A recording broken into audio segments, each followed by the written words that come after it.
காலை வணக்கம் குழந்தைகள். இன்று நாங்கள் உங்களுக்கு ஒரு கதை சொல்வோம். இந்த கதையின் நீதியை கண்டுபிடிப்போம்.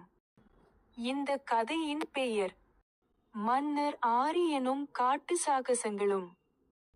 நீண்ட காலத்திற்கு முன்பு ஆரியவர்த்த நாட்டில் ஆரியன் என்ற ஒரு கருணையும் துணிச்சலும் கொண்ட ஆட்சியாளர் வாழ்ந்தார். அவர் தனது மக்களை மிகவும் நேசித்தார். அதே நேரத்தில் காடுகளின் மீதும் அவருக்கு ஒரு சிறப்பு அன்பு இருந்தது. உயர்ந்த மரங்கள், கீச்சிடும் பறவைகள், மின்னும் ஆறுகள் ஆகியவை எப்போதும் அவன் இதயத்தை மகிழ்ச்சியால் நிரப்பின. ஒரு வெயில் மிக்க காலை வேளையில் மன்னர் ஆரியன் தனது விசுவாசமான குதிரை சூர்யாவையும் சில துணிச்சலான தோழர்களையும் கூட்டிச் சென்றார். இன்று அவர் புன்னகையுடன் கூறினார், அந்த பெரிய காட்டின் மர்மங்களை நாம் ஆராய்வோம். ஏனென்றால் ராஜாக்கள் கூட இயற்கையிலிருந்து கற்றுக்கொள்ள வேண்டும். அவர்கள் காட்டுக்குள் மேலும் பயணித்தபோது அவர்கள் ஆழமாக அலைந்து திரிந்தபோது இயற்கையை செதுக்கிய முகத்துடன் கூடிய ஒரு பெரிய ஓக் மரத்தை கண்டார்கள். அவர்களுக்கு ஆச்சரியமாக, மரம் ஆழமான, மென்மையான குரலில் பேசியது. ஆரியன் மன்னரே, காடு உயிருடன் இருக்கிறது. அதை பாதுகாக்கவும், அது உன்னை பாதுகாக்கும். ராஜாவை பின்தொடர்ந்த கிராமத்தின் குழந்தைகள் ஆச்சரியத்தில் கைதட்டினர். பேசும் மரம். அவர்கள் சிரித்தனர். அவர்கள் காட்டுக்குள் மேலும் பயணித்தபோது இன்னும் முன்னால் குரங்குகளின் ஒரு கூட்டம் கிளைகளிலிருந்து கீழே குதித்தது.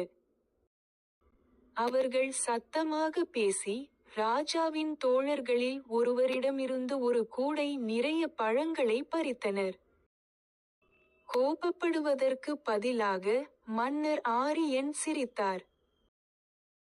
அவன் தன் பையிலிருந்து இன்னும் நிறைய வாழைப்பழங்களை அவர்களுக்கு கொடுத்தான். அவனுடைய கருணையால் மகிழ்ந்த குரங்குகள் கூடையை திருப்பிக் கொடுத்து விளையாட்டுத்தனமாக வணங்கின. பாருங்க, குறும்பு கூட அன்பினால் அடக்க முடியும் என்றான் ஆரியன். அவர்கள் காட்டுக்குள் மேலும் பயணித்தபோது இரவு விழத் தொடங்கியதும் ஒளிரும் வெள்ளை ஆந்தை அவர்களை ஒரு மறைந்திருக்கும் புல்வெளிக்கு அழைத்துச் சென்றது. ஆந்தை மெதுவாக பேசியது. இந்த நிலத்தின் அடியில் வெள்ளி நீர் ஓடை ஓடுகிறது. அது வறண்ட வயல்களுக்கு உயிர் கொடுத்து நோயாளிகளை குணப்படுத்தும். இந்த ரகசியத்தை நன்றாக பாதுகாத்துக்கொள், அரசர் ஆரியன். மன்னர் நன்றியுடன் வணங்கினார். இந்த பரிசை அவர் தனது மக்களின் நன்மைக்காக மட்டுமே பயன்படுத்துவதாக உறுதியளித்தார். ஆரியனும் அவனது தோழர்களும் ஆரியவர்த்தாவுக்கு திரும்பியபோது கிராம மக்கள் ஆர்வத்துடன் கூடினர். ராஜா அவர்களிடம் பேசும் மரம், விளையாட்டுத்தனமான குரங்குகள் மற்றும் ஞான ஆந்தை பற்றி சொன்னார். ஆனால் நினைவில் கொள்ளுங்கள் என்று அவர் மெதுவாகச் சொன்னார், காடு நம்முடையது மட்டுமல்ல. அது ஒவ்வொரு பறவை, மிருகம் மற்றும் மரத்திற்கும் சொந்தமானது. அது நம்மை பராமரிப்பது போல நாமும் அதை பராமரிக்க வேண்டும். குழந்தைகள் ஆரவாரம் செய்தனர்.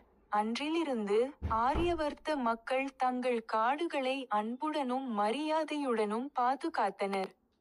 அதனால் மன்னர் ஆரியனின் காட்டு சாகசம் தலைமுறை தலைமுறையாகச் சொல்லப்படும் கதையாக மாறியது. துணிச்சல், கருணை மற்றும் இயற்கையின் மந்திரம் பற்றி. If you enjoyed this content, don't forget to like, share and subscribe for more updates. Your support helps us create even more great videos and keeps you in the loop with all our latest content. Thanks for watching.